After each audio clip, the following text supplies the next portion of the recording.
just a quick update. We have our fuselage together, so it's a little bit tricky to get the second siding. When I say tricky, I guess I really mean fiddly, because you've got to get this side under there, and to do that you're sort of tilting the fuselage half that way, and then you've got to get this one under there, and the actual issue is this little strip here. You can't quite get that behind there. It takes a little bit of fiddling. It is doable, clearly doable, I've done it, but it takes a little bit of fiddling. Things to watch out for when you put the fuselage together: making sure that that is pushed in. Once you've got it in place, just squeeze it in and it'll just sit there nicely, and you can then glue it in.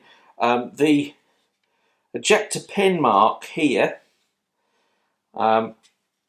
make sure that you've given that a bit of a sand and it's perfectly smooth, because if there's any burr or anything on there, it's going to catch this part here and hold it out, which is what happened to mine, and distort the part, and you don't want that. So you want to make sure that it's gone past the ejector pin mark. Now don't worry about these gaps, they're supposed to be there, that's all good, and make sure that you're all lined up as per the instructions. There is good instructions on how to place this, so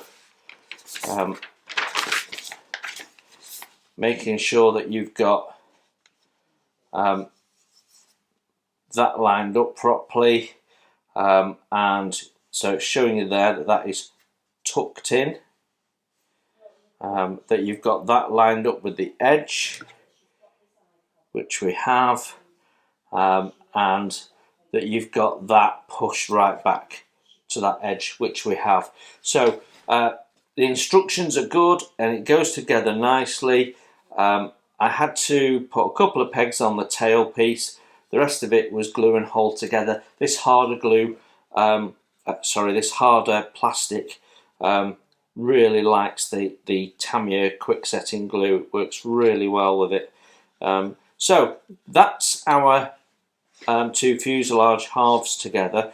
The next step will be to put the undercarriage, the underneath plate in, and that literally goes in there. There's a tab, pushes down into there like that, push it together, glue it in place, job done. So I'm not going to do any filling or anything like that. Well, there isn't really any filling to do at this stage, but I think there might be once we've got this into place. But once we've teased it all together, that goes together really nicely. And then I'm going to show you how we put the lid on. Again, you've got two little tabs that sort of just go underneath there like that.